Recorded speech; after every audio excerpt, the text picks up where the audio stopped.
সুপ্রিয় দর্শক, আসসালামু আলাইকুম। রাইসের ডায়েরি থেকে আপনাদেরকে স্বাগতম। আজ আপনাদেরকে পরিচয় করিয়ে দিব এমন একটি ওষুধি গাছের সাথে। সেই গাছটি হচ্ছে তুলসী পাতার গাছ। এই গাছের পাতা আয়ুর্বেদিক চিকিৎসায় বিশেষভাবে গুরুত্বপূর্ণ। তুলসী পাতায় অনেক ঔষধি গুণাগুণ রয়েছে।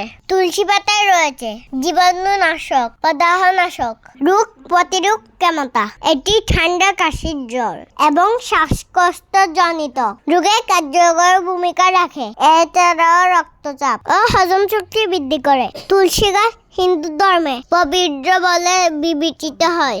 গাইস, এখন জানাবো তুলসী পাতার ব্যবহার বিধি। তুলসী পাতা চিবিয়ে খাওয়া যায়, তুলসী পাতার রস খাওয়া যায়, তুলসী পাতা চা বানিয়ে পান করা যায়। দর্শক, তুলসী পাতা শুধুমাত্র একটি ঔষধি গাছ নয়, এটি প্রাকৃতিক এক অনন্য দান যা আমাদের স্বাস্থ্য ও মনকে সুস্থ রাখতে সাহায্য করে। দর্শক, তুলসী পাতার রস পান করুন, সুস্থতার পথে এগিয়ে চলুন।